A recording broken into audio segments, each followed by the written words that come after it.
I think the restaurant industry is a fantastic training ground for so many professions. I think in the United States, there should be mandatory restaurant service because working in the food service industry, it creates a lot more patience for people.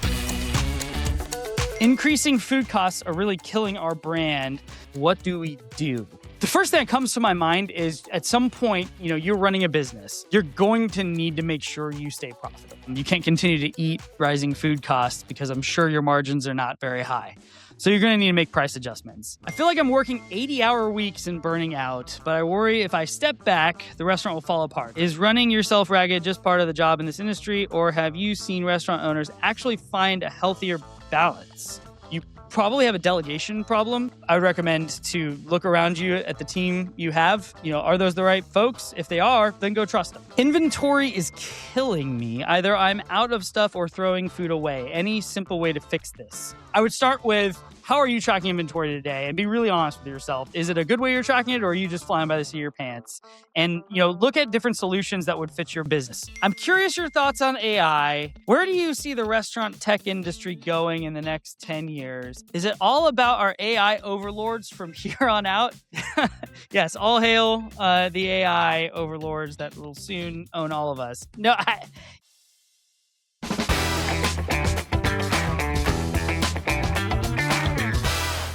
Hey everyone, welcome back to the Restaurant Reset podcast. It's kind of hard to believe that we're already a few episodes in, and to be honest, the response so far has been incredibly humbling.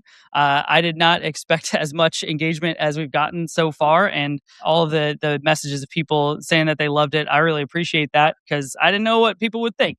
I've gotten a bunch of kind of thoughtful DMs. Some people have hit me up on LinkedIn. I've had a couple people, find my email and send emails. So that's been really cool. And so we thought today we'd do something a little different where we do a solo episode where I answer some of those questions. Hopefully it sparks some other questions that you can send to me. We'll put my email in the show notes, as well as you can find me on LinkedIn and just shoot me a DM as well. And so, I thought I'd pull a few questions out and we can dive in. Why did you start Restaurant Reset? Loving these first few episodes and just curious how this all got started. Great question. Well, it all started, at the Global Payments, we're launching the Genius platform for point of sale and a bunch of the ancillary products that we sell as kind of a unified go-to-market solution.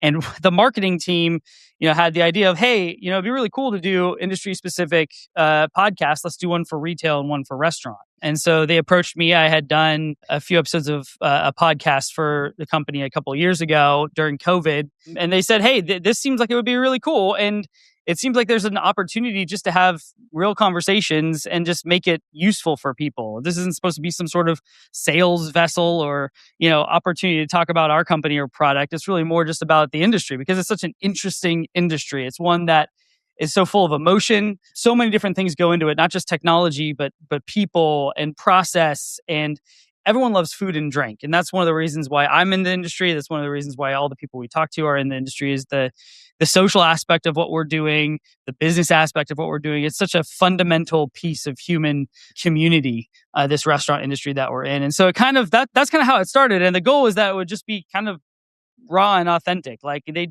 didn't give me any notes for how to be. I'm just kind of being myself on it, and I'm glad for the opportunity. It's been really cool to be a part of that. So I think if you know anyone who wants to be on the show, who would be a really good, interesting conversation to have, that's just what we're about. Is really just being a resource for this industry, and one that I think there's really a lot of opportunity and a lot of space to have better conversations here, because there's so many problems to solve and so many people. That's one of the things that's crazy about working with, whether it's a bunch of different brands or even just talking to independent restaurant operators. Everyone's kind of trying to solve similar stuff. And so it'd be good to talk about that and good to be, honest about what's going on and try to really help folks. So that is the why behind it. All right, moving on. You mentioned you work in the restaurant industry. What is your history? Yeah, I've worked a lot of different roles in the restaurant industry and out of it.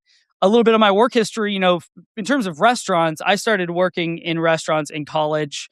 I worked at a great little crepe restaurant that was kind of upscale in Long Beach, California, in Belmont Shores for a while, kind of doing surveying and food running and all the different jobs throughout front of the house over the years. And that was a really great way to, support myself through college. There are even times where I just miss that. I miss the environment of being part of that restaurant environment. I think I've always said one of the things that it should be mandatory. In other countries, there's mandatory military service. I think in the United States, there should be mandatory restaurant service, because working in the food service industry creates it creates a lot more patience for people. It creates a lot of better, personal communications with folks. It gives opportunities for people to learn how to multitask, to deal with high stress environments. I think the restaurant industry is a fantastic training ground for so many professions, not just the food service industry. And so that I look back on that time fondly. From there, I went into a marketing agency that worked with a lot of different consumer brands. Worked with a lot of different brands like Monster Energy, Snook Footwear. I did all the Lord of the Rings partnerships for Air New Zealand. That was a lot of fun to work on. And I worked on the Jack in the Box account. And from there, I actually went and worked at Jack in the Box. It was a great experience being part of the enterprise restaurant industry. Worked there for a handful of years in their innovation department, which started with menu innovation, but then pivoted towards, consumer tech, things like, the deliveries providers were all starting to come online. How do we interface with them? How do we, build out mobile apps for, mobile order and pay and loyalty and all of that kind of stuff? How does that interface with the restaurant? And that's when I just dove in and learned to love restaurant technology. And from there, I saw a demo of a platform at the time called Xenial, which I thought was something that would really change the market in terms of, how POS was done compared to some what we would call legacy systems. And when the opportunity came up to join that team, that was a big thing for me. So we moved our family out to Charlotte, North Carolina, and have been here through several acquisitions, now part of Global Payments and working on the Genius platform, which is really kind of built on that ethos from that platform. So a lot of stuff there to unpack, but it's been a cool ride just to be part of this industry that's been growing, see the advancements that people have made. And yeah, it's been really cool to be a part of that. So I've kind of got a lot of different experiences there. Enough about me. That's not what we're here for. Ooh, this is interesting. What is the biggest mistake you made early on in your career? Like one you learned the hard way from? This be a younger person, I assume, that asked this question. I can remember one product we started building way early on in point of sale journey here several years ago that just we thought it was something that would be the needed thing, and it just turns out it wasn't. And I think the thing I learned about that is from a product management perspective to remember that we really want to make everything outside in, not inside out, of saying, hey, if you have a great idea for something, that might be cool, but you need to make sure you're listening to the market and making sure that it's something that people actually want, and rather than just an idea that you think people would want if they had it. Sometimes there's something to be said about that, but truly, I think the learning I had was just to remember that we always want to over-index on having outside-in product management, where you're taking in inputs from all the folks who are actually going to be using your system and do that. So I think that was probably the biggest learning I had from early in my career. Let's see. Next question. Inventory is killing me. Either I'm out of stuff or throwing food away. Any simple way to fix this? Yeah, it sounds like, I would assume you're maybe a smaller operator. I would say there are a lot of different solutions out there that can help with inventory. The one thing you need to remember, though, is that, with inventory, it's very much garbage in, garbage out. Not even trying to be punny, it's more about the data. Like, you need to have good data going into your inventory system if it's going to even help you. So one, I would say, look at what are the systems you're using from a technology perspective. How are you tracking inventory today? Is that the best way you should be tracking it? I would guess maybe not, right? And then look at the tools in the market. I think, looking around at different partners, there's several ones depending on the scale of your business that you can have. I know we have an inventory solution that we use for a lot of more of our enterprise clients, but I think inventory is a really important thing, and I think will become even more important as AI grows and you start to really analyze the product that you have on hand versus the product that's going out, and do you have the right quantities and all of that kind of stuff. So I would start with, how are you tracking inventory today? And be really honest with yourself. Is it a good way you're tracking it, or are you just flying by the seat of your pants? And look at different solutions that would fit your business. You know how big your business is. There's a lot of solutions out there for inventory management. I would lean in there. And then start looking at how you're getting that data into that system. Is it good data to keep track on? Because that's something that you shouldn't discount. Inventory is really, really important. And as margins start to compress, as food costs grow, you're going to really need to keep good track of that. So I would look at what you're doing, and then I would find a tool that could help you, because that could really be worth your while. You had Jackson Cobb on, which was great. I loved talking about breakfast burritos with that guy. Went on from getting fired to running a bunch of restaurants. What do you do when you hit that breaking point? Sales are down, margins are tight, and I'm not even sure I want to keep going. Oh, buddy. I mean, the restaurant industry is hard. I have never owned a restaurant. I should clarify. I don't know what it's like to be in those shoes. I think first start from the 30,000 foot view. Is the vision of what you're building or what you're working on, are you convicted by that? Is it a vision that you are bought in on, right? Do you believe that this is something that is good to have, a concept that you're working on? Is this the right thing that you feel like your market, whether, the town that you're in or, the brand that you're expanding in, is it the right thing? Like, do you believe in that product, right? If you do believe in that product, and it's just, the overwhelming nature of the restaurant industry is kind of starting to grind you down, I would say there was a part of the episode that we did recently with Nathan, where he talked about taking some time and doing self-inventory. Don't hesitate. If you have conviction on your vision, make sure you're not burning yourself out. Make sure you're taking time for yourself to reset yourself mentally. Make sure you've got the right people around you. You cannot support your business all on your own. I would say make sure you have the right team around you. And if there's a project or something you're working on, start to try to break those up into little bites to take. But I would say make sure you're taking care of yourself. Make sure you're stepping away. There's always going to be, one more thing to do. In my world now, where I'm working in tech, there's always one more email. There's always one more Slack. There's always one more thing I could take care of. And if I don't step away, go for a run, take a walk, hang out with my family, then I will lose my mind and probably crumble. So make sure you're taking care of yourself. Remember, I'm not a professional. I'm just another guy over here trying to have a good conversation about this industry. So I hope you're able to pull that up and to keep going. Stay strong. Increasing food costs are really killing our brand, but we don't want to raise prices and alienate customers. What do we do? Yeah. The increase of cost of goods just in general for all things is, incredibly impactful. I think many industries are feeling that, but of course, in the restaurant industry, certainly with food costs, that can be really challenging. The first thing that comes to my mind is at some point, you're running a business. You're going to need to make sure you stay profitable. Raising prices shouldn't necessarily be off the table. I think it's something that right now the market is that's an adjustment that's happening because that's the market pressure that we're under. You can't continue to eat rising food costs because I'm sure your margins are not very high. So you're going to need to make price adjustments. I recommend, if possible, if you have solutions that are, where you're able to make those very small and incrementally, month to month, that's probably what I would recommend. It just depends. Sometimes you have like menu reprinting. Sometimes you have all that. If that's the case, then you're going to need to just be honest with yourself and might have to do a price increase that you feel is, a big lump price increase. But if you have like integrated digital menu board solution, the point of sale that can handle it, just, being able to ratchet that up just a little bit each month so that your customers don't really feel that. It's that whole turning the boiling pot up, right? It's slower. It's really, that's the best way that you're not going to have customers really notice. And if you maybe you've noticed, maybe you haven't, but that's what a lot of companies have been doing. Everything from retail shops to restaurants have been slowly ratcheting up that price. And so that's probably the right way to do it. But I think the biggest thing for you to remember is, again, you're running a business. You need to do the right thing for your business, your employees, your family.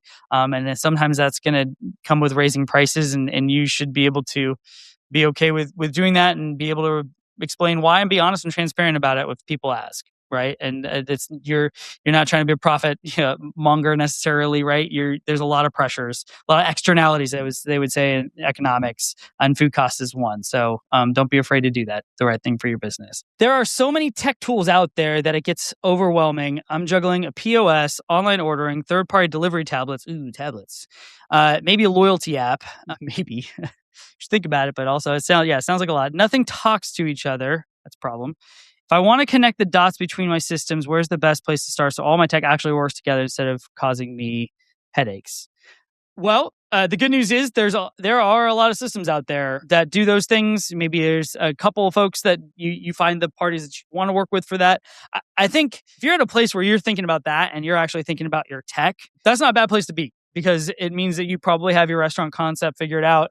And it's really more about finding the right partner that understands how all those things should talk to each other. I will say there are definitely solutions out there that talk to each other and do all of those things together, and or they can recommend good already integrated partners for that. So it might be time for you to actually start looking for one. If your solution is not doing that for you already, there is probably time to switch. You probably should be looking at a modern point of sale solution. It's probably time for you to look at that. That's what I'll say about that. Obviously, we have one that we really believe in here at Global Payments, but there's also a lot of different providers, that do this, and you need to find the one that's best for your business. But I mean, what you're describing really is table stakes, and you should really go look for one at this point, is my recommendation. I feel like I'm working 80-hour weeks and burning out, but I worry if I step back, the restaurant will fall apart. This sounds like that other question. Is running yourself ragged just part of the job in this industry, or have you seen restaurant owners actually find a healthier balance? What would you do in my shoes to prevent burnout? What I mentioned on the last question, make sure your vision is right. Make sure your restaurant concept is what you believe in. Is one that people want to visit, that people want to go to, food they want to eat, all that kind of stuff. If it's that and it's really more just I'm the guy who's working there all the time and I'm burning out, you probably have a delegation problem. And I say that just because I have this same type of problem where I sometimes feel like I have to do all the things. And I think I would recommend to look around you at the team you have. Are those the right folks? If they are, then go trust them. Like, give some of your tasks to people who are looking to do more, who have more capacity, because obviously you have negative capacity. Working 80-hour weeks is not really, how people should live. And honestly, I feel like people who work that much, you start to see lower returns on the hours you are putting in. Whereas if you could have a more reasonable work week where you can spend time, for yourself or your family, that actually recharges you, makes you way more efficient for the hours you do work. So I would say just look at the team around you. If you have the right team around you, start to help figure out how to have some of them take on some of your burden there, to see if there's opportunity to spread all of that kind of stuff out. Because sometimes we get in a mindset, especially if you're a founder, where it's got to be you, and at some point, like, there's something to be said about the founder mode, which is good, but I think you need to make sure that you're not sacrificing yourself, which ultimately will damage your business by pulling 80-hour weeks all the time. So look around, let your team around you, see if you can delegate any of those responsibilities, and then just break everything up into bite-sized chunks and do one task at a time. You can only do so many things in a day. Figure out, you need to have your priorities and your posteriorities. What am I going to do? And what am I not going to do? Because there's probably plenty of things you probably should say you should not be doing. And that will make the things that you do quality. So anyway, those are kind of my thoughts. Let's see. Tried a loyalty program and didn't really see a meaningful benefit. What am I missing? If you have not listened to the episode with Adam Brotman, you should listen to the episode with Adam Brotman, who did the Starbucks loyalty platform launch. That was definitely one of my favorite conversations, because it's such a transformative thing what they did from Starbucks. I mean, sometimes when I talk with the coffee brands that we work with, I say, you're cheating a little bit, because you are pushing a product that is literally addictive. And I'm speaking as an addict myself, right? I love coffee. I love caffeine. But I think what he said in that episode was something that I think really is it. It's the key to making a good loyalty program. And that is, make the loyalty program something you would want to do as a customer. Like, your customers. What would your customers actually want? right? Some people worry too much about discounting. Some people worry about too much about all this different kind of stuff. And it really comes down to the effective loyalty programs are the ones that actually make your customers want to use them and want to come to your brand more. If you're just trying to do, hey, I'm just going to do a punch card and it's going to be every 10th visit is free, or, I get $5 every time I visit 5 times or something like that. It may work. It may not. Like, I mean, I would look at what would really drive people to want to use your brand more, and what would the customer want. You got to start from the customer mindset when building out your loyalty program. The cool thing is a lot of loyalty solutions out there have pretty robust capability. A lot of them, have a lot of good features that you're able to do, really interesting campaigns, do A/B testing to see what works and what doesn't. If look at the loyalty solution you're doing, using, I'm going to guess yours is probably pretty basic. There's some pretty good loyalty solutions out there. And if you have the ability to actually use one, whether you have the budget to use something like that, I don't know.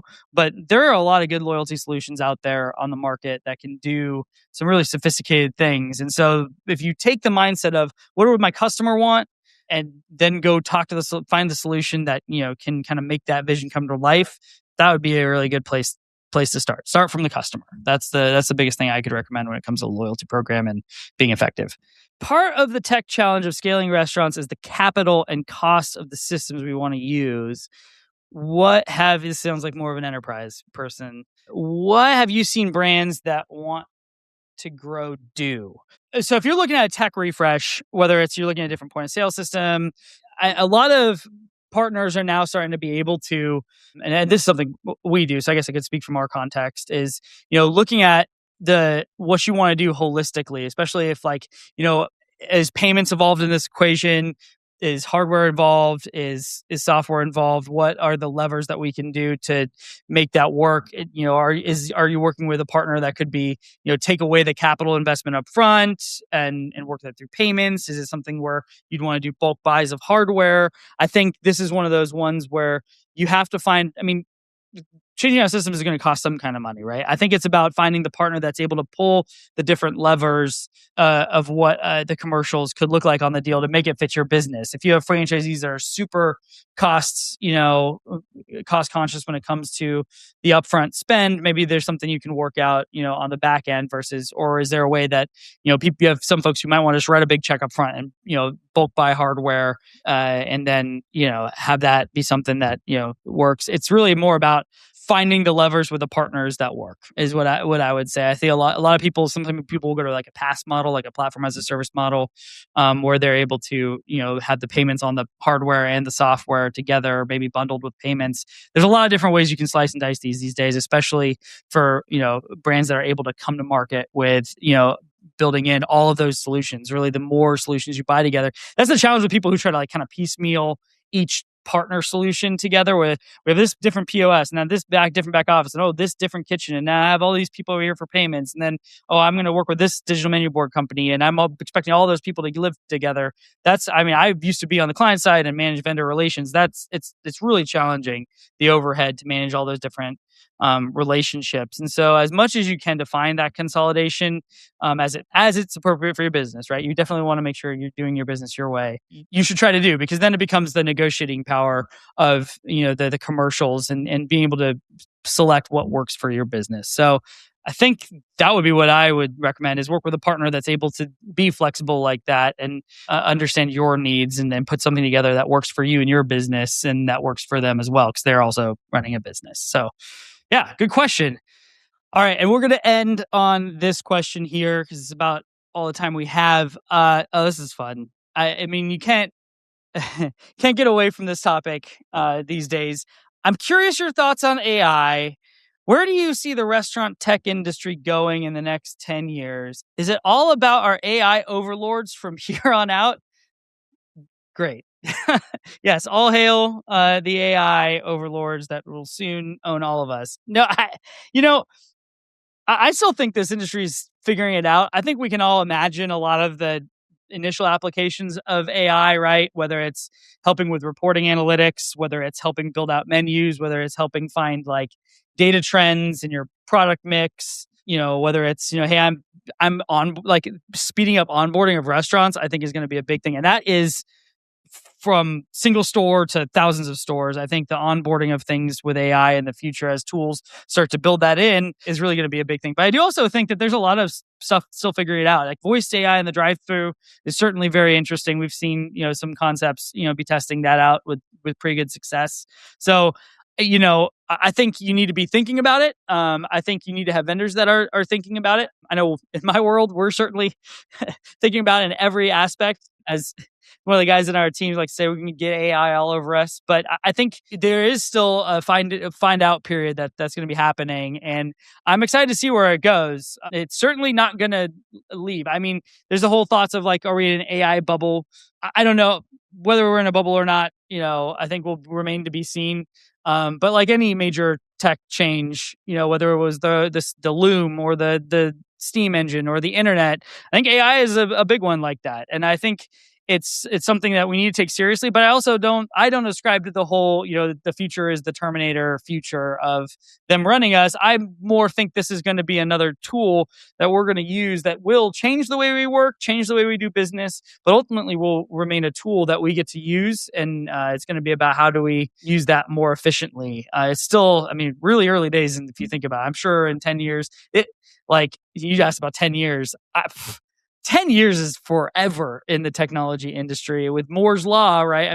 Every 2 years, you're going to have like 7x computer growth, I think was the math on that. And I think, 10 years is going to be really crazy. Let's just take this 1-2 years at a time. Make sure you're staying on the forefront of that or are leveraging partners who are doing that for you. Because I'm assuming if you are just a restaurant operator, you are, just worried about making sure you're making good food, but pick partners that are thinking about AI and are using that to help make your business easier. I'm really excited to see the solutions that come out of it. I know there's a lot of creative people thinking of really cool solutions, especially in the restaurant industry, not just in industries at large, but in this specific industry.